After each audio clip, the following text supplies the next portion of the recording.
let's talk about Charlotte Flair. Holy shit. This woman has been trending since Friday. We're past 24 hours, first off. We're going on to 48 hours. This is the most attention she's gotten on social media since, I think, ever. This is the most attention she's ever gotten. So you know she's smiling. I can imagine Ashley Flair at home looking at her phone, scrolling through the tweets, scrolling through the Instagrams, through the Facebooks. Woo! You know what I mean? She loves the attention. You know she loves it. Oh, you know she's eating. Put some sauce on that. She's eating it up.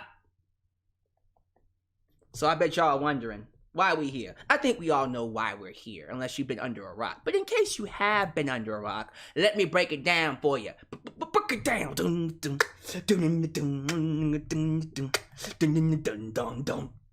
Let's start from the beginning. So on Friday Night SmackDown, we had something called a title exchange segment. Yes, it's about as stupid as you think it is. Becky Lynch and Charlotte Flair swapped belts live on TV. Didn't need to happen. I'll get into that in just a second. Trust me, I will get into it. But I'm just giving you the story. This is from TalkSport and PWinsider, backed up by literally everybody. Fightful, Ringside News, NoDQ.com, Wrestling News Co., Matt Men Podcast, whatever the hell, Mean Matt Men Podcast, Mean Matt Men, I don't even know what that is. Anyways, every news source has confirmed this. This is what's happening. But let's read. And I quote, there was a real life stage, I'm already starting up hot. Try it again. There was a real life backstage confrontation on the October 22nd edition of WWE SmackDown after the closing segment that saw both Charlotte and Becky Lynch exchange the belts. During the live broadcast, there was an attempt from Charlotte to pull the title from Becky Lynch, and then Lynch threw her SmackDown title at Flair, but that was not how things were supposed to happen. TalkSport reports that there was supposed to be a cat and mouse situation with Lynch getting her hands on the Raw Women's Championship before Flair pulled it back and forth. Tug of war, baby, tug of war! But a timing error, okay, led to the title being dropped on the floor. Oops. My bad, my timing was off. That was Charlotte. Oops. Damn, I'm so uncoordinated. I'm a white girl after all. Woo. The women in the ring, including Sonya Deville, were not happy about doing the segment, including Sasha Banks. But the situation involving Charlotte dropping the belt made things even worse because they knew that Sasha Banks still needed to walk out to the ring as the show was about to end. After the show is when things got heated backstage between Lynch and Flair. And y'all might want to strap in here because now it's about to get dirty. We about to get the dirty. As we noted, Charlotte Flair had been against the segment from the beginning. Apparently, she spent the entire day trying to get it changed. And I guess this is the part where I just gotta talk about the segment now. I'm just gonna take a quick break because I gotta get it out of my system. I understand that WWE is creatively bankrupt in terms of just knowing what the fuck they're doing with their product in general. But if we have gotten to a point where we have to make a segment out of two women exchanging belts, it's time to change something up. Someone needs to be fired because you are not doing your job properly. This segment should have never happened. I don't give a damn whose fault it is. You can sit here all day and say, well, you know what? Becky's at fault too. Becky could have said something. Becky didn't have to throw that belt at Charlotte inside the ring. Becky is also a politicker. Blah, blah, blah, blah, blah, blah, blah. You can blame Charlotte all day. And you know what? We all know Charlotte is a diva. She knows she's a diva. You can point the finger at Mufasa for all I care. And it doesn't matter. We wouldn't be here if the segment never happened. We didn't need to do this goddamn segment. You want to exchange belts? Fine. Do it off screen. Hey, Charlotte, Becky, send us your belts today. We're going to send you the Raw, or we're going to give you the actual brand belt when you get here on your shows Friday or Monday. You could have done it backstage. You could have taken the belts, had them turned in, and just swapped the colors yourselves. And if you're going to do the segment, make it lead to something. I don't know. I would have loved, this is me being creatively, be creatively curious, trying to see what possible way, being constructive with my thoughts, we could have made this work. Here's a nice idea. Charlotte comes out. You know what, Becky? Fuck this. I'm tired of there being 2 women's champs. I want there to be 1 women's champion. Survivor Series, let's unify the belts. Winner takes all. Becky looks her up and down. You're on, bitch. Boom. Survivor Series. Wow. One of the few times I actually do want to see Becky versus Charlotte. Look at that. Oh my God. It's not like your division has that many people to begin with. SmackDown's roster is void of any interest outside of Sasha and Charlotte. That is horrendous. That's how badly they've done a job at building new stars. Not just with the women, but men, period. So if you do a title unification, great. Now either Charlotte or Becky can go back and forth to Raw and SmackDown. Oh my God, a star for these shows. Are waiting for people to buy tickets. What? Or maybe you still wanted to switch belts. How's about you have one of them beat the other up, hold up 1 belt, hold up 2 belts, drop the other one, and walk away. You know, sometimes keeping it simple, stupid, is the best way to go about it. But instead, you had this contrived, stupid-ass segment where Charlotte and Becky were supposed to have a tug-of-war, and then Becky was supposed to toss Charlotte, not throw it at her, toss her the belt. And Charlotte apparently didn't want that to happen because it would make her look weak. It's saying right here in the PWinsider report. Charlotte did not like that. She did not want that to happen because, quote unquote, it would make her look weak.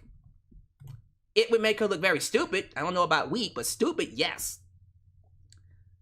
And she's been very outspoken about her segments as of lately, apparently. But yeah, it says here, Charlotte Flair had been against being made to look weak in the segment. And among those we've spoken to, she was seen as the person responsible for the segment not going as scripted. At no point was Charlotte Flair to pull away the Raw Women's Championship belt from Becky Lynch. Ooh. We are told that was not rehearsed or even suggested to the talents. When Flair pulled the title away, the belief among those backstage we have spoken to with is that it was done to make Becky Lynch look stupid by being one-upped and having to pick up the championship. Sonya Deville, instead of, going along with it, made Flair pick up the belt and hand it to her. This was a shoot. Sonya actually was like, nah, we're not going to do that. Give me the goddamn belt. Pick it up and give it to me. This led to Becky Lynch, frustratingly and understandably so, throwing the SmackDown title at Flair. Which we are now told was, and this is crazy, the way they word this is, it was told that it was supposed to happen, but differently. She was supposed to toss her the belt, not throw her a belt. Like, bitch, take this goddamn belt. The disrespect to the championships, man. That's crazy.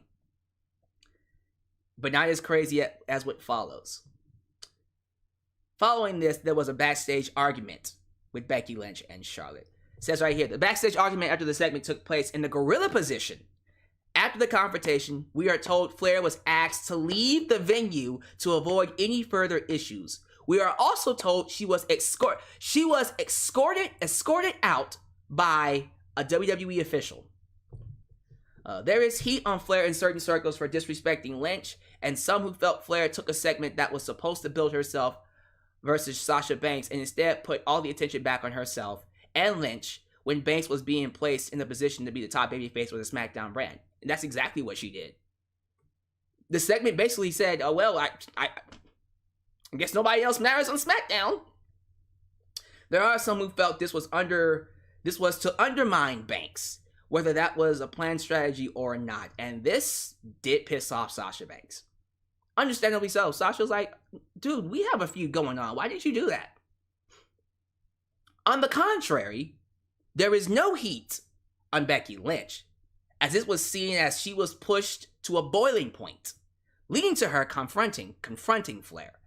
Hadn't gotten physical, it may have been seen differently, but afterwards, it was seen within the locker room as Lynch standing her ground and protecting herself after being pushed too far. On Flair's side, we are told that this is new. We are told that there is a strained relationship between Charlotte and Becky, who at one time were close friends, but ever since 2018, where Becky basically told Charlotte she looks like plastic, because plastic surgery, she looks like a doll, she's had issues working with her ever since. But we are told that Charlotte was very upset coming out of the situation. There are some who wondered if Andrade's FUWWE tweet was in relation to the Charlotte Flair Lynch situation, not his match on AEW, given it was sent out within an hour of when the confrontation would have gone down in Wichita. And apparently it was. It was referencing what happened with Charlotte and Becky. As for those who asked whether Flair was using this as a way to get out of her WWE deal and go to AEW, that's likely not the outcome here. We are told Flair has years left in her current deal. It's not likely WWE is going to let anyone walk out to head to TNT if they deem them as an important asset. And this leads to why Charlotte did what she did. Yeah, you might want to, if you haven't fastened your seatbelt yet, now is the time to really fasten your seatbelt. Because based off of what PWTorch.com just reported, it looks like the backstage heat for Charlotte Flair is a lot worse than we thought. Check this out. Wade Keller, a PWTorch.com, was able to speak with several wrestlers regarding the incident. One wrestler noted that Becky is considered to be a hero. A hero for standing up to Charlotte backstage. Another wrestler said that Charlotte has become increasingly difficult to work with as of lately. He goes on to say the following. Another wrestler tells PW Torch that Becky is universally respected and liked among her colleagues, and Charlotte crossing her like that was the final straw for people who were trying to give her the benefit of the doubt through a string of other issues she's been having. So as of right now, the entire locker room basically is not the best Charlotte fans. They're anti-Charlotte. It's been said that Charlotte has been isolating herself behind scenes, and one wrestler told Keller that no other woman wants to work with her right now. The other women do not want to work with her due to her attitude. Keller described the situation as Charlotte is seen as only interested in how she looks and scrutinizing everything she's involved in through a self-centered filter. And we go on basically saying many feel she knows WWE needs her due to the lack of... This is crazy, this part right here. Many feel she knows WWE needs her due to the lack of depth in their roster. Therefore, she feels she can do whatever she wants and not suffer any consequences.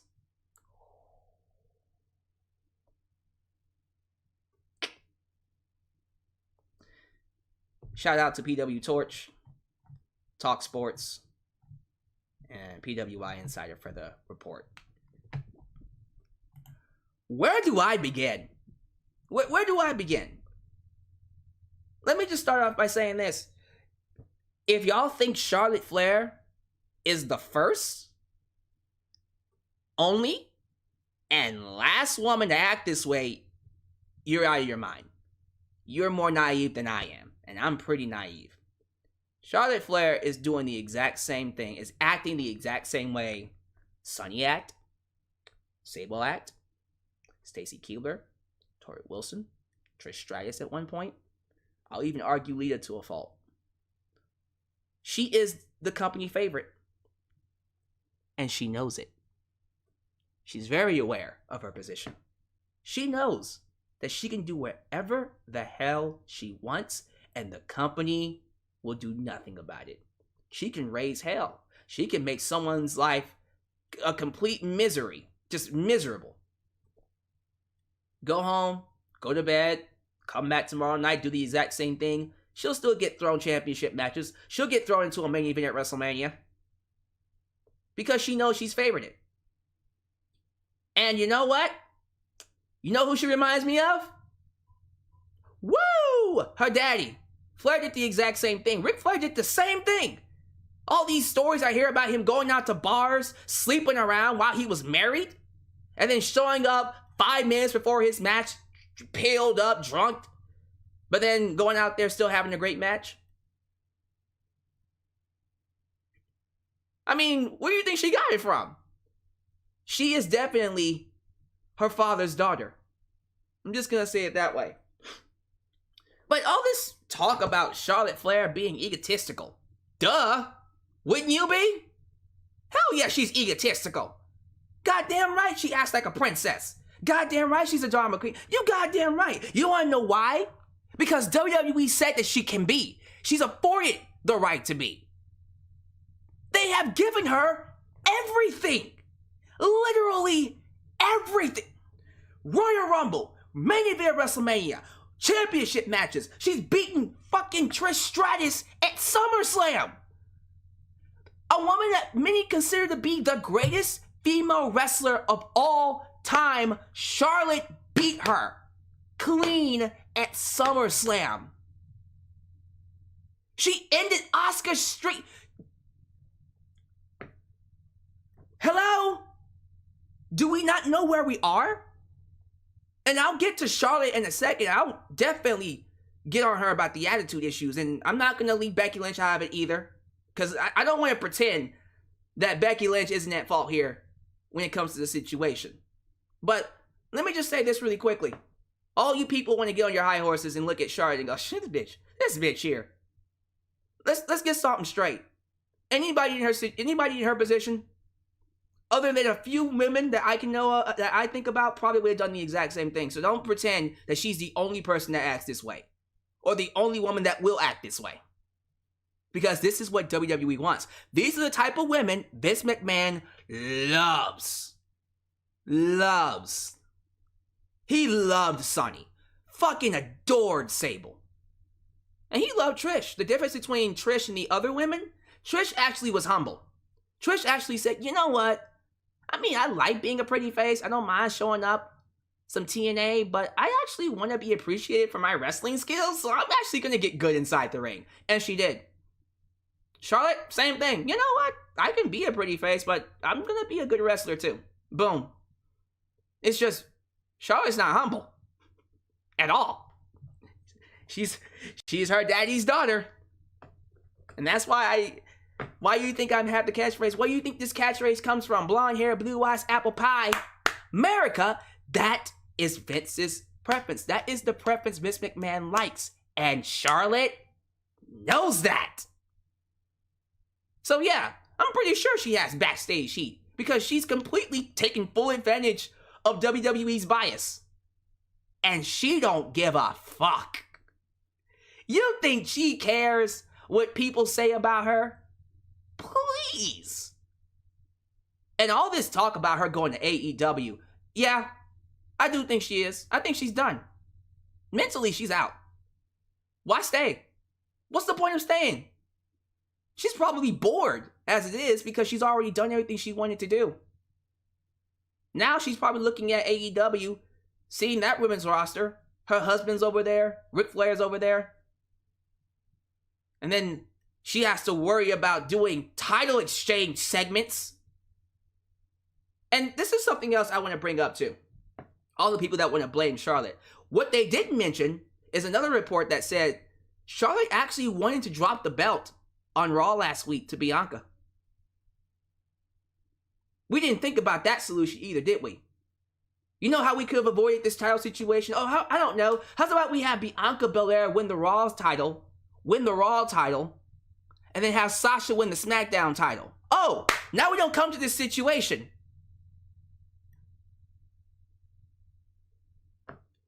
But yeah, if you're saying that Charlotte Flair is an egotist, you are absolutely right. You are absolutely right. And all this talk about her going to AEW, at this point, I don't know if AEW would want her. I don't think AEW would want any of the Flairs. Or they should want any of the Flairs. I don't know Tony Khan. He might... Listen, with the women's roster in AEW right now, I don't think they can afford to say no either. And Charlotte knows that. I think that's why Charlotte acts the way she does. Because she knows that if she leaves, AEW will call her immediately. Hey, Charlotte, how much you want? I'll be there. Boom. You know that's happening. You don't think Tony Khan would call Charlotte Flair? Here's the thing. She's not as bad as Tessa Blanchard. Tessa has a reputation that she needs to fix. Charlotte might be difficult to work with, but I think she's only difficult to work with under the circumstances in WWE. When she gets to AEW, she might calm down. She might be a little bit more cool as long as she has a story, as long as she's doing something. That's different. Completely different kind of hard to work with. She's hard to work with because she doesn't want to be there no more. That's what that is. She does not want to be there. And she's petty. Charlotte Flair is super petty, and she will make everybody's life a living miserable hell if she doesn't get her way. And guess what WWE would do about it? Not a goddamn thing. And that's why Becky Lynch stood up to her. I understand where Becky came from. Becky's like, look here, bitch. I'm sick of you coming around here doing whatever you want because you're unhappy. If you're that unhappy, get the fuck out. Go home. But this is where I have to look at Becky. All this talk about Becky having pull. All this talk about Becky having influence. What the fuck was her influence? Yeah, I saw the segment. I saw Becky out there pouting, looking down. This is stupid. This is stupid. I'm like, okay, if you think it's stupid, why don't you say something? You have Vince's ear, right? Maybe it's time we realize once and for all that Becky really doesn't have as much pull as we thought. Because now I'm starting to realize, based off of the fact that they brought her in as a freaking heel, she went out there and did one of the worst, easily one of the worst things I could have seen in WWE by beating Bianca Belair in 26 seconds. That did nothing for anybody. That was fucking stupid. Oh, well, maybe, like, it will get you to want to see her get the title back. What the? Did it? How's that worked out for us? It really hasn't. Not that well. Because everybody's been cheering Becky. It actually put a freaking, in my opinion, it actually halted Bianca's momentum. But alright, whatever. What do I know? But yeah, I've come to the conclusion that just maybe Becky Lynch isn't as over as I thought she was with the Backstage crew. I thought that she was a golden child. I thought she was someone that can say something, stand up, and make things happen. No, she has the locker room respect.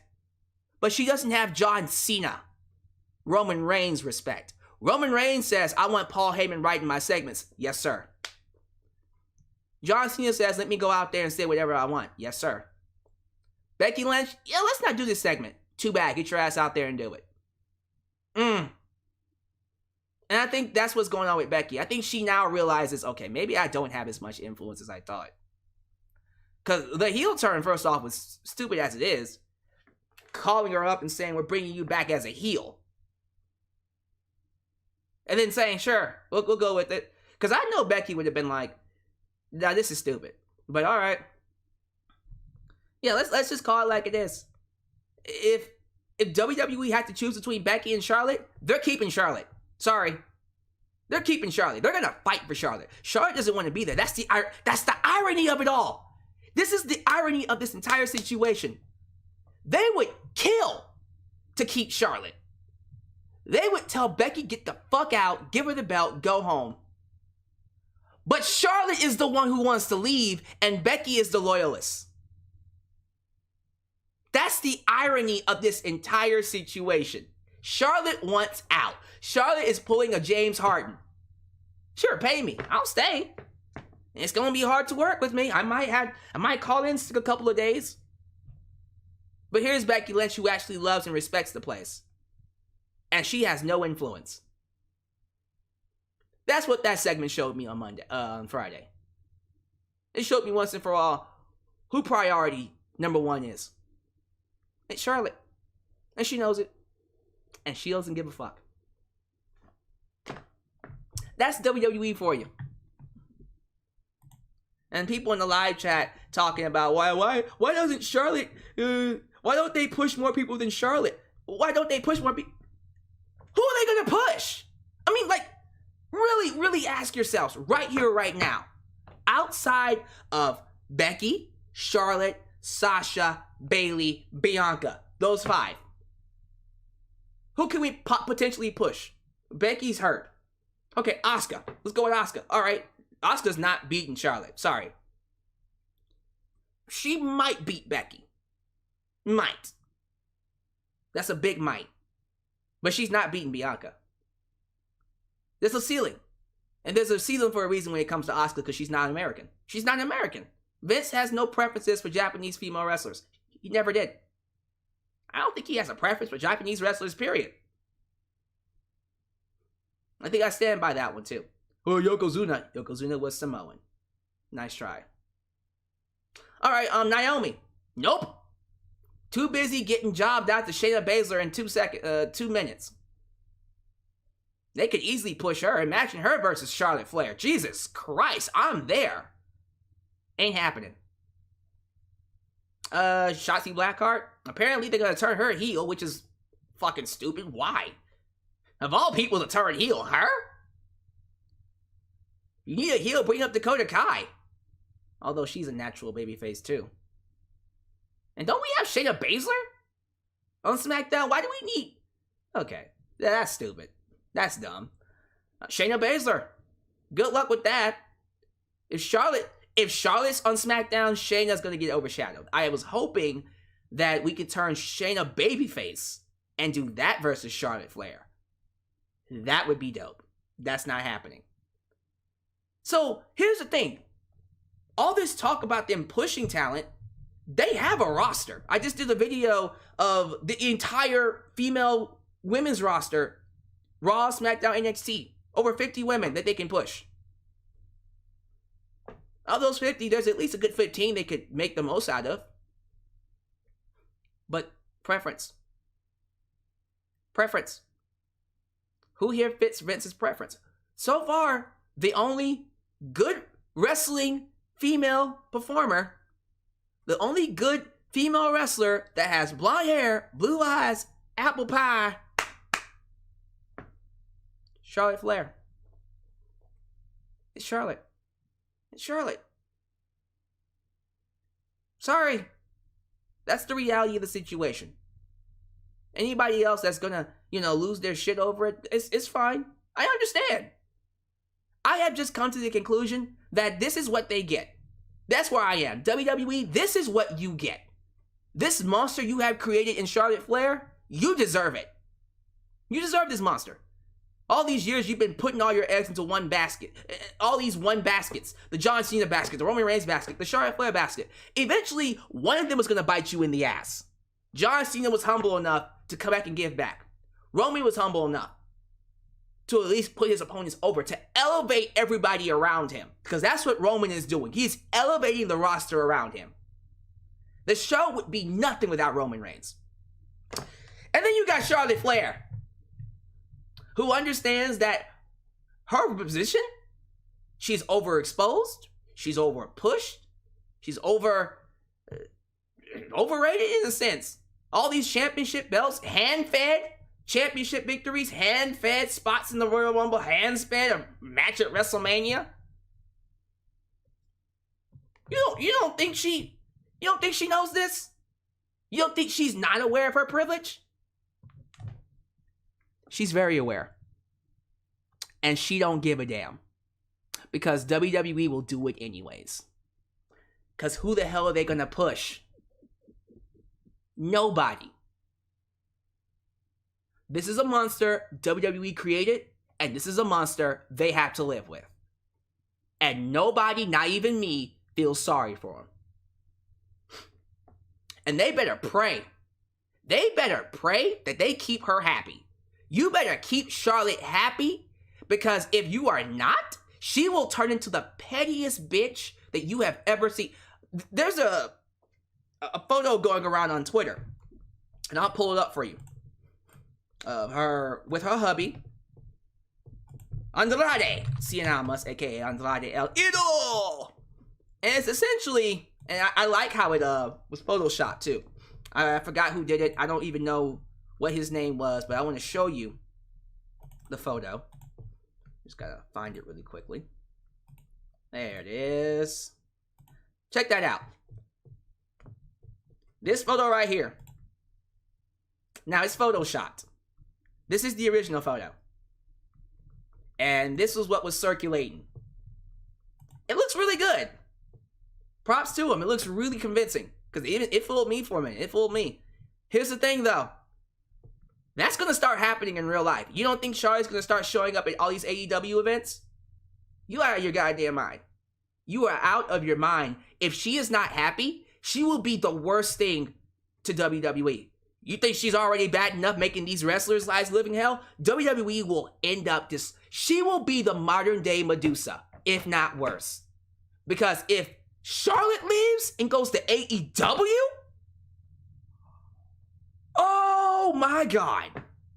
Talk about a hole in the division. It would leave a big fat hole in that division that nobody would come back from.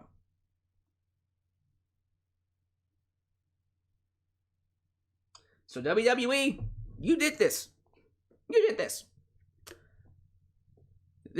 This real life egotistical queen character that we thought was only exclusive to TV. No, it's happening in real life. You did this. You gave her everything. So now live with it. Sleep in the bed. Oh man, give me your thoughts. Please talk to me. How y'all feeling about this? I cannot wait to get your thoughts down below in the live, in the live chat and in the comments. I see a couple of super chats that I'm going to go ahead and play here, because I'm very curious to know what you all had to say. And thank you for subscribing, by the way. Thank you for making me a part of your day. I look forward to hearing what you all have to say about the Charlotte Flair situation.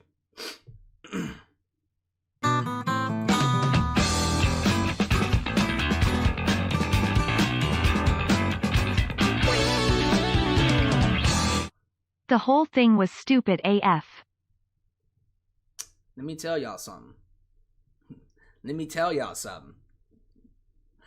You think this is stupid? You don't know what's about to happen. We're looking at 300 people live. Jesus Christ. Y'all all came to see Charlotte? Damn. No wonder she's egotistical. Look at these numbers. Look at these numbers. Craziness. Thank y'all for subscribing. I appreciate that. 300 people live. I haven't had this many people since I stopped doing Raw and SmackDown reviews, honestly. Damn it. Ah! I'm gonna get back to it. I know. I'm gonna get back to it, I swear.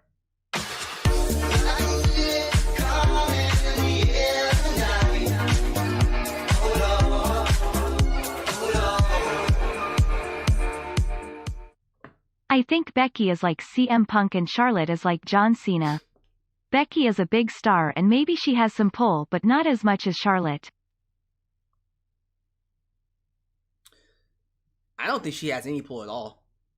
I thought she did. I think they made her feel like she did.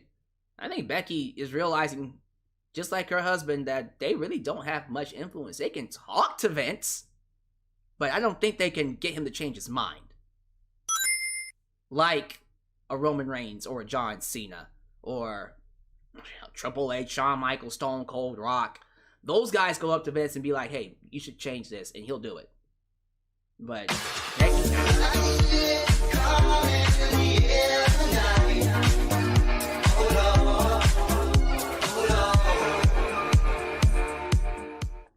What about Rhea Ripley? She has blonde hair and blue eyes, although no apple pie lol. Rhea's good. Don't know why she was a heel earlier this year. That was fucking stupid. I think they realized that they fucked up and they turned her babyface almost immediately. So I look forward to seeing how she works. But yeah, I think she should have a babyface run. I don't know why they didn't move her to SmackDown. That was crazy.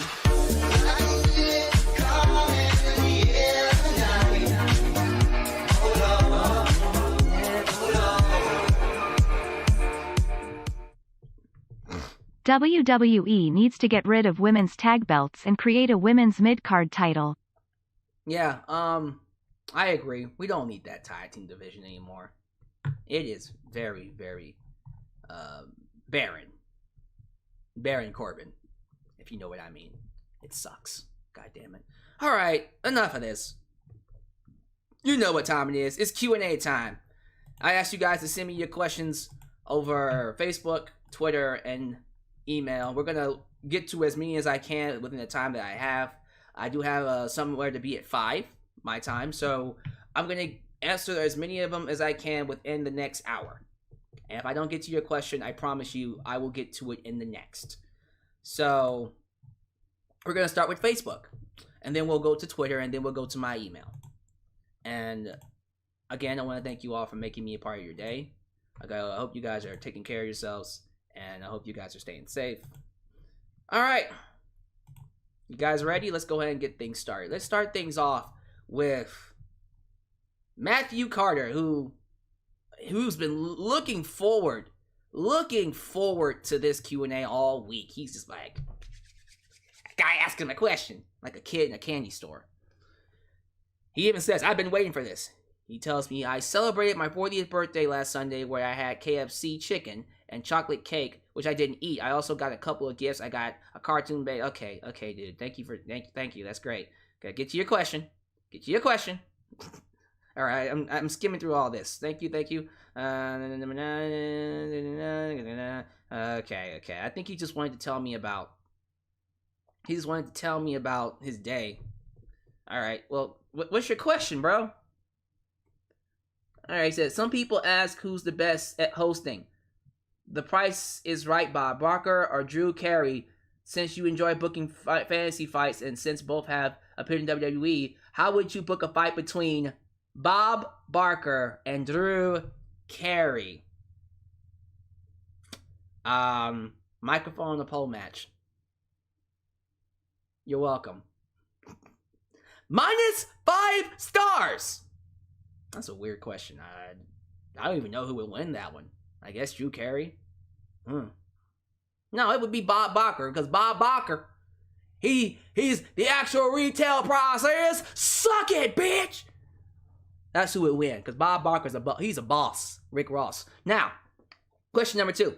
What would your reaction be if you saw the scene in Star Wars Episode 9 where Rey's seemingly down for the count and then she looks up at the sky and hears not just the Jedi of the past but also Mickey from Rocky saying that he said during Rocky's fight with Tommy Gunn, you're the champ, now get up one more round, get up, don't lay down, fight this guy hard, he's not a machine, I didn't hear a bell, get up Rey cause the Force is with you, and then Rey gets up and calls out, yo Palpatine, suck it bitch, and chops his head off. I think that would be a better movie than the one we got. That would be a much better Star Wars. These are some weird questions, but thank you, Matthew. Jesus Christ. He was waiting that whole time to ask me that? All right, thank you, Matt. Moving on, Brandon Green from New York. I have 2 questions for you. When it comes to MJF, we always see him going for and winning the AEW World title. However, how would you feel about MJF winning the TNT title beating Sammy Guevara at the beginning of the year? I think we should go ahead and test MJF out with a belt, with the title run. I wouldn't be against that. I would be 100% for that, matter of fact. I think they should do that. Might as well go with it. Why not? Let's give MJF a belt. And see how well he works with it. I'm pretty sure he'll make that championship one of the most prestigious things in the entire company. But yeah, I think it's time we go ahead and give him a belt. He got the Dynamite ring over. Let's give him the belt. See how well he works with it. Number 2. Which match would you rather see AJ Styles have for WrestleMania 38? Edge versus AJ Styles or Finn Balor versus AJ Styles? Edge versus... Sorry, just got a text message. I think that was a text message. I'll be right back. Hold on. Okay. Edge versus AJ Styles is a match we haven't seen and probably won't be seeing if we don't do it at WrestleMania 38. So yeah, AJ Styles versus Edge. We need to see that. Oh, that match is going to be fire. Can't wait for that one. Thank you for those questions, Brendan. Al from Brooklyn here. Question number 1. Are you a horror fan? If so, what's your favorite scary movie? I don't have a favorite scary movie. I have favorite scary movies. The 13th, Nightmare on Elm Street, Scream, all 3, 1, 2, and 3, even the new one, 4, and then the newest one coming out, I am going to see, Sidney Prescott. Sidney Prescott was one of my first female crushes in films. My first one was Kimberly from Power Rangers. Buffy was number 2, and then Sidney Prescott. Yeah. Loved me. Sydney. Oof. That's a wife. That's wifey material. Since you didn't watch Blood Money, Crown Jewel, I'd like to know your thoughts on Xavier Woods becoming the new King of the Ring. Oh, congratulations. No, for real, I'm happy for him. He manifested that because I think he's been pushing for that since 2016, 15, since he turned heel. Since he turned heel with the New Day. I'm happy that he got it. Do I think it will lead to anything? No. Because back in the day, from what I was told, if you won King of the Ring, that earned you a shot at the world title. That's what that did. I don't see Xavier Woods getting a shot at the world title. But I'm happy he got King of the Ring. I'm happy he won it. Because that's something he's always wanted. So congratulations. That's great. Couldn't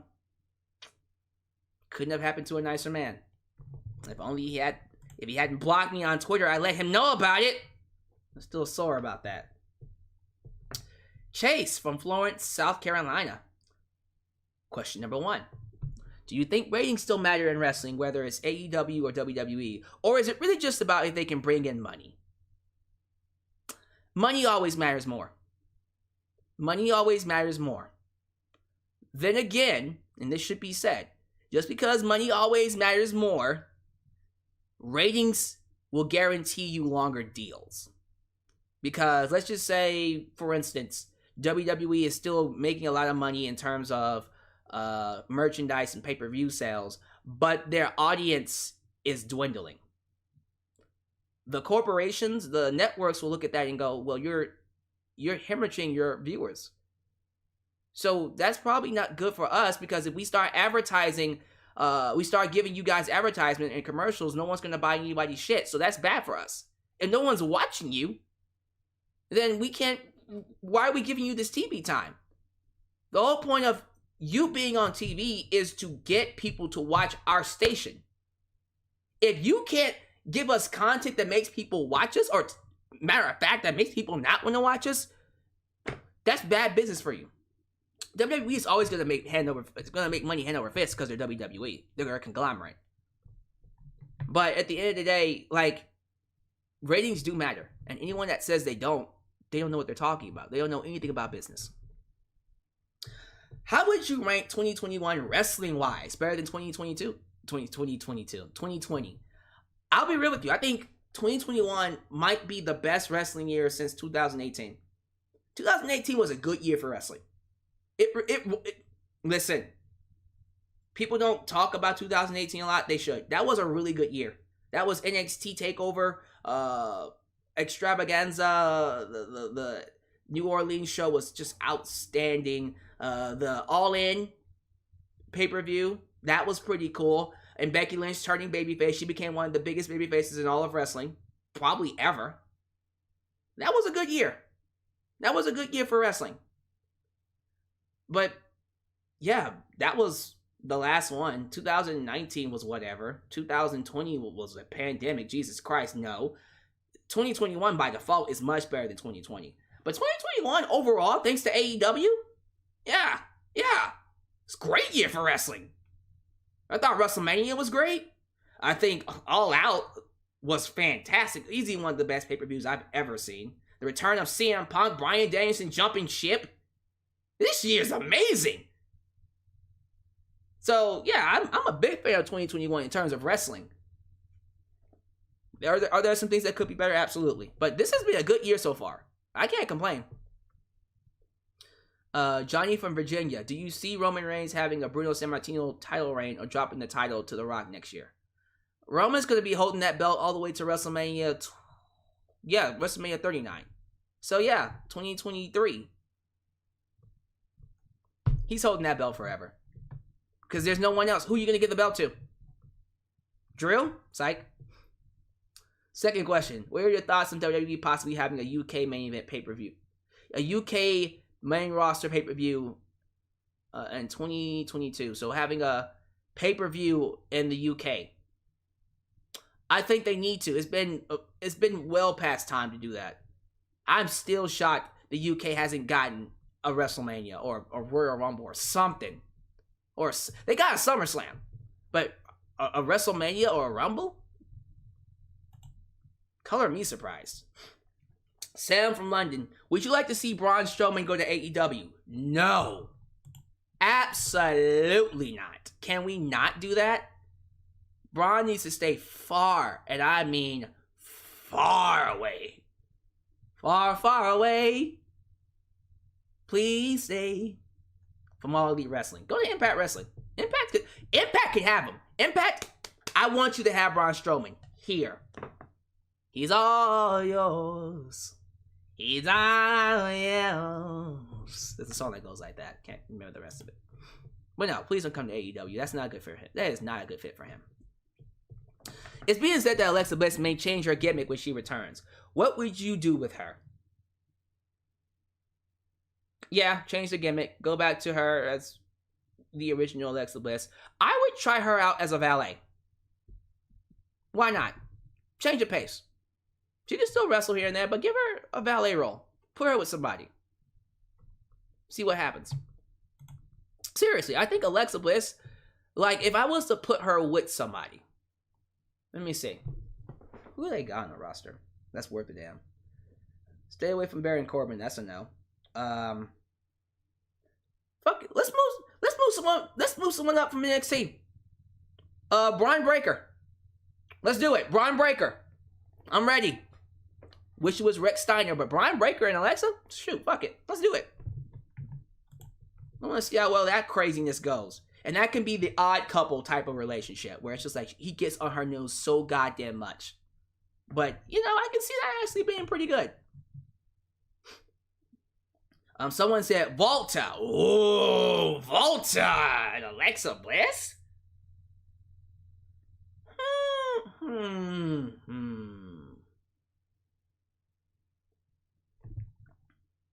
We'll see about that one. That's interesting. I don't hate it. Isaiah Webb from Norfolk, Virginia. First question. Thoughts on Megan Thee Stallion? Respect. Homegirl. Busted her ass. Came from nothing. Now she's rich and famous doing what she loves. Hopefully one day I'll join her.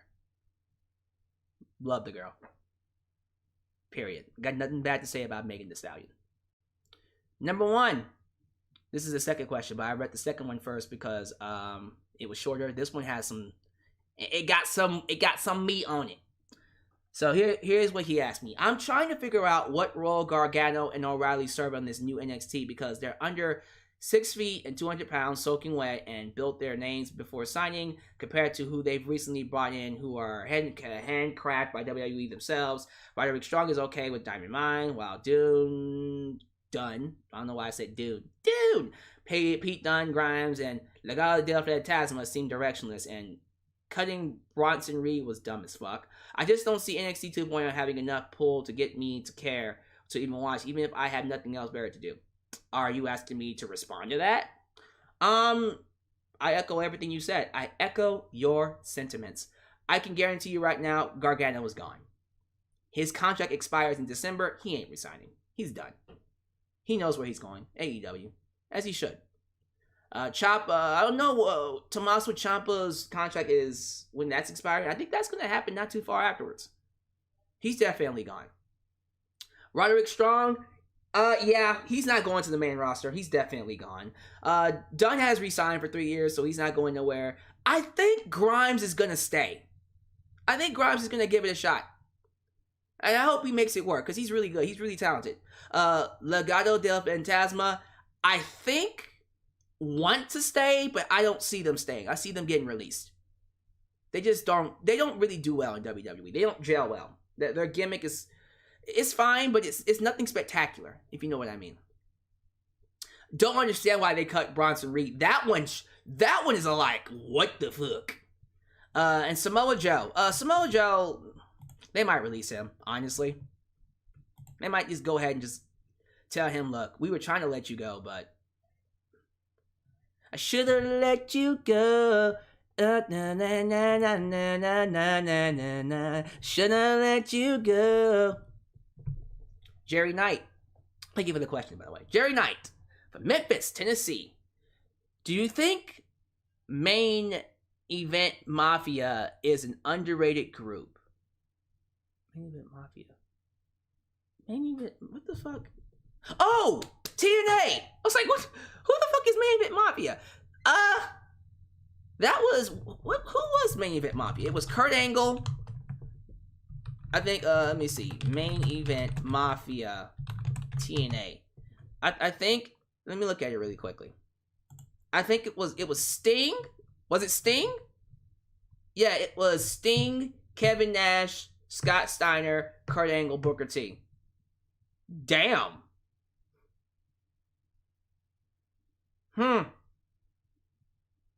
I need to go back and rewatch that. Like, to me right now, that sounds dope as fuck. So it might be, you might be right. I might have to go back and watch that because I don't remember too much about it.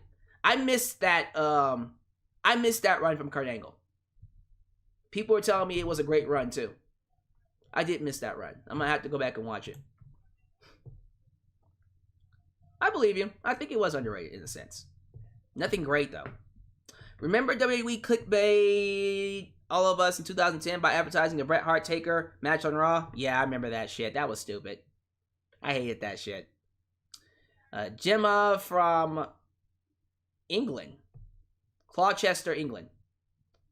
What would your entrance music be? When you're in my world, and when you're in... It'd probably be a rock version. But when you're in my world... When you're in my world... I don't know. It would be my theme song now. When we finally get the Trios belts in AEW, who would you most likely have be the first champs?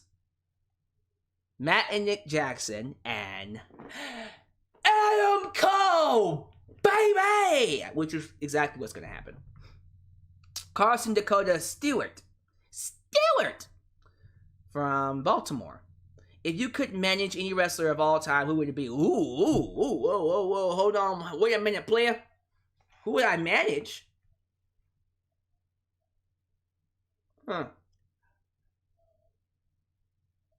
Carmelo Hayes.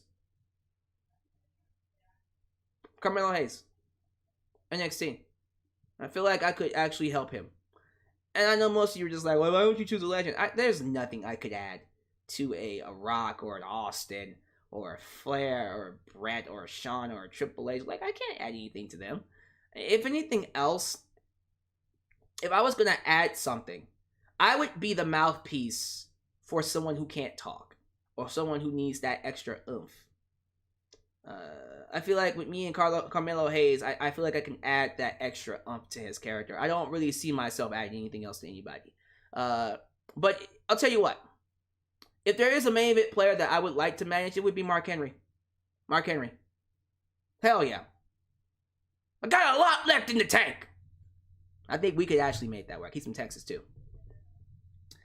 Thank you for them questions. David from Abilene. Please, Maybelline. Abilene, Texas.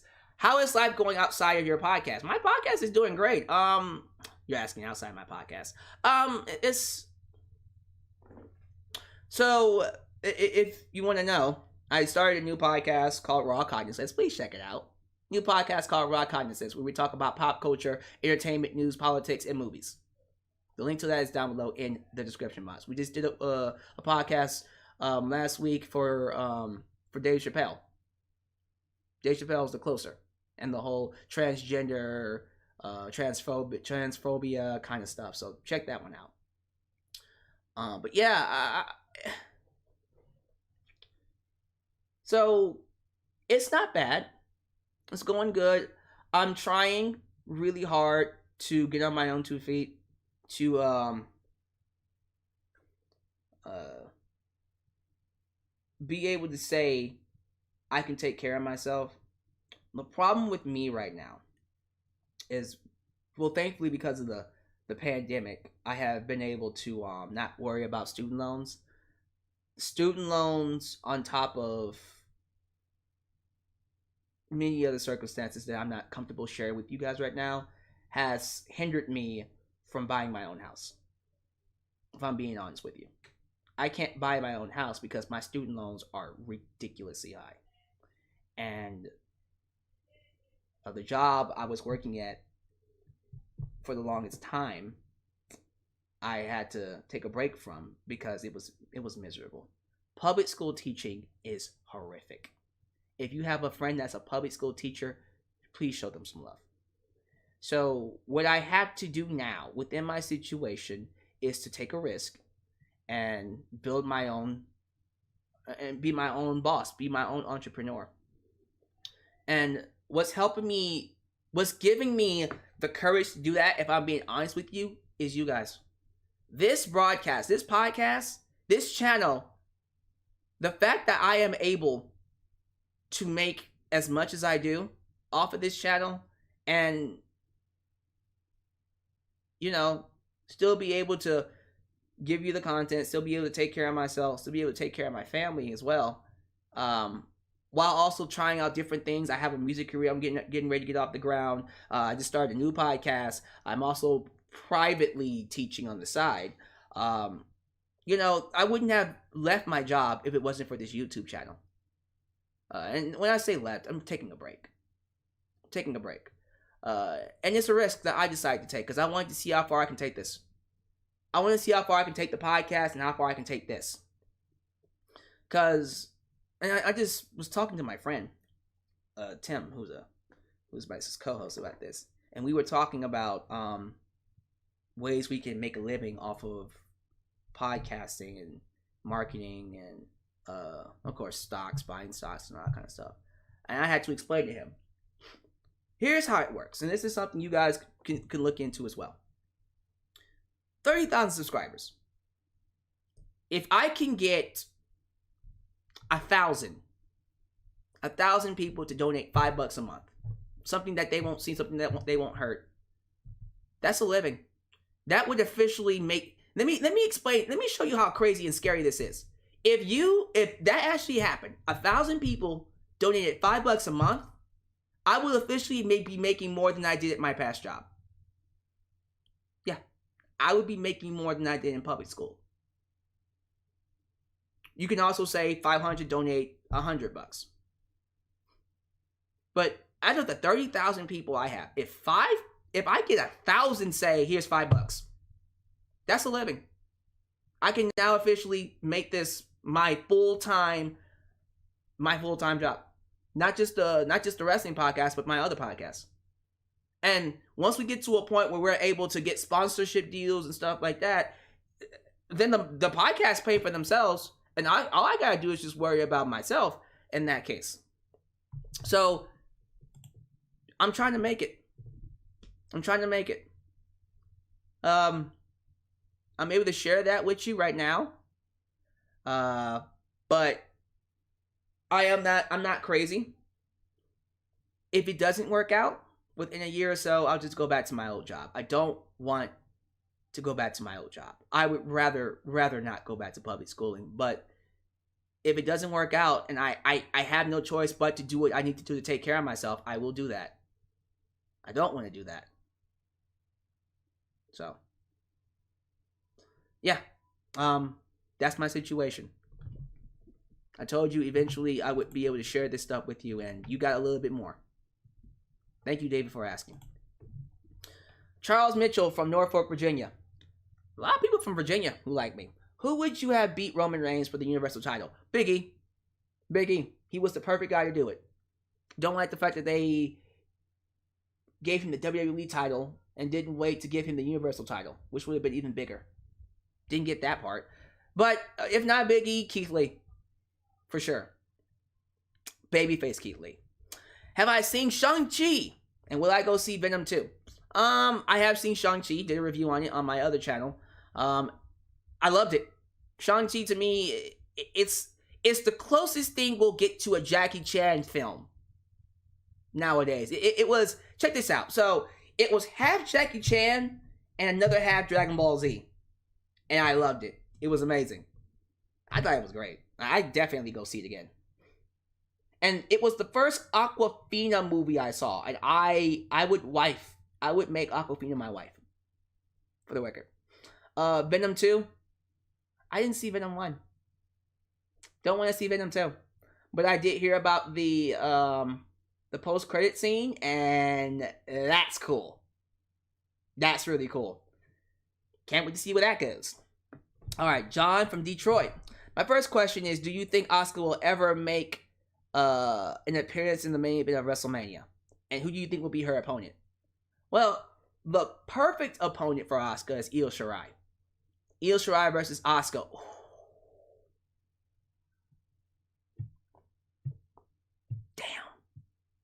Damn. Woo! God. Damn. That's good. I would also bring back Kairi Sane. Oh, man. Okay. So, Asuka versus Io Shirai is what I would do. Do I think it's going to happen? No. Because she's not America. My second question is, if you took over WWE Creative, what's the first thing you would do? Make Raw 2 hours. Done. End of story. Advertisers be damned. Okay, I guess I can't do that. Fine. Unify the belts. And get rid of the brand split. That's what I would do. Adam Ritter. From South Carolina. Give me your top 5 worst storylines WWE has ever done. Ooh, okay.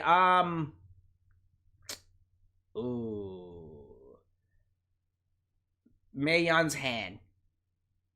Katie Vick. The Anonymous General Manager. Michael Cole, WrestleMania 27. Retribution. The Nexus. Great debut, horrendous booking. I'd be here all day. But I gave you 5.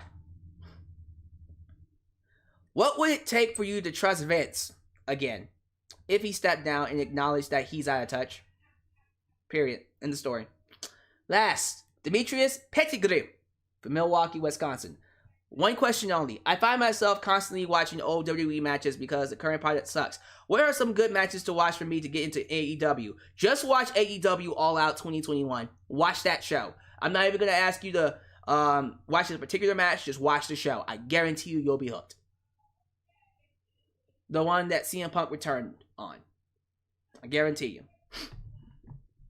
Alright, there goes my Facebook questions. Thank y'all for sending them.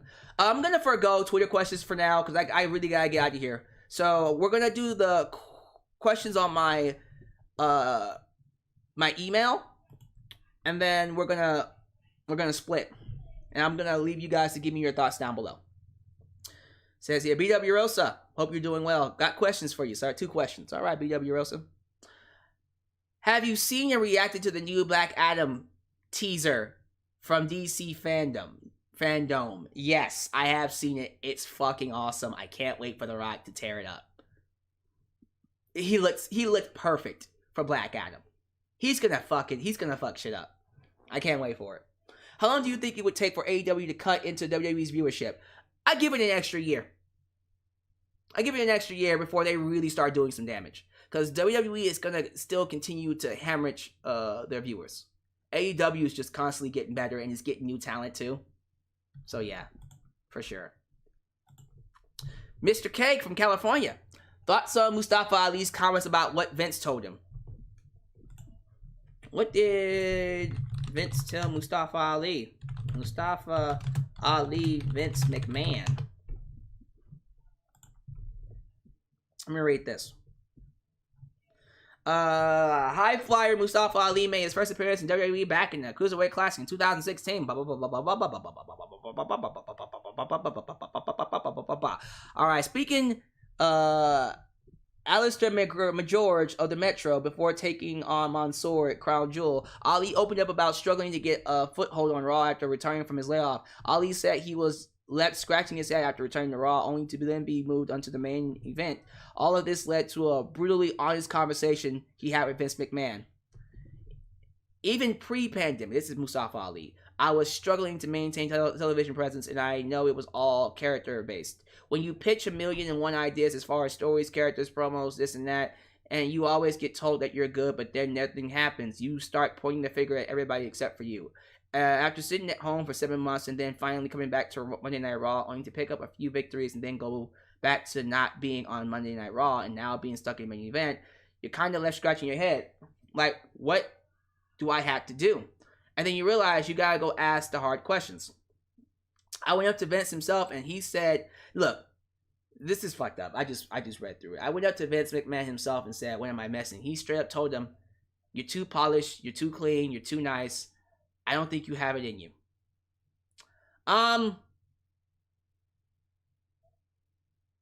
Damn.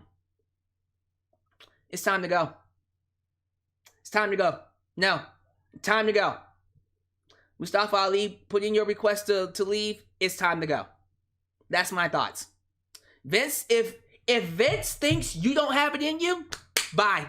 Okay, thanks, Vince. Thank you. Thank you for working with me. It's time to go. That's my thoughts. That's ridiculous. How does he not think Mustafa Ali has it in him? The fuck? I'm not saying he can be a main event player, but he would be a great mid-card champion. Still draw you money. Wow. Yeah, that's all I gotta say about that. That's ridiculous. Tahibe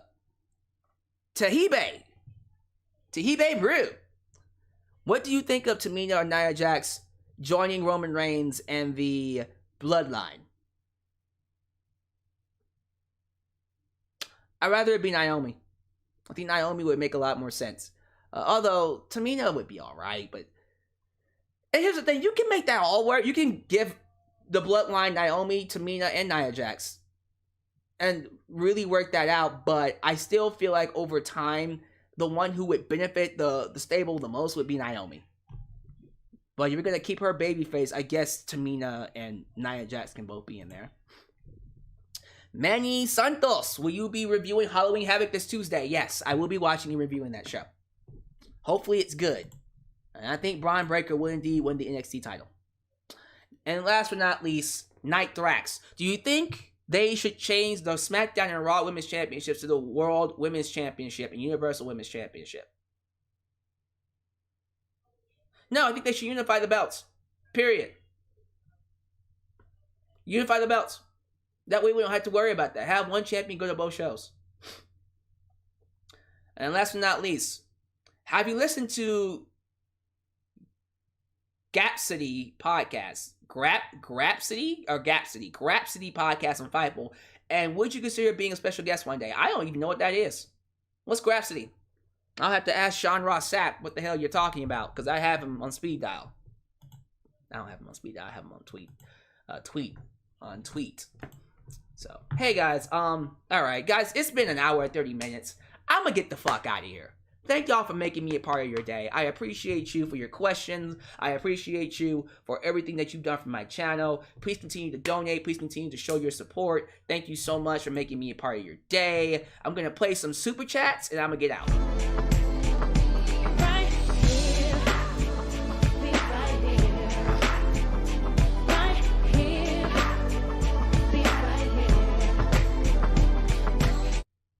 What's lost in all this is Charlotte is still champion and can be petty with defenses.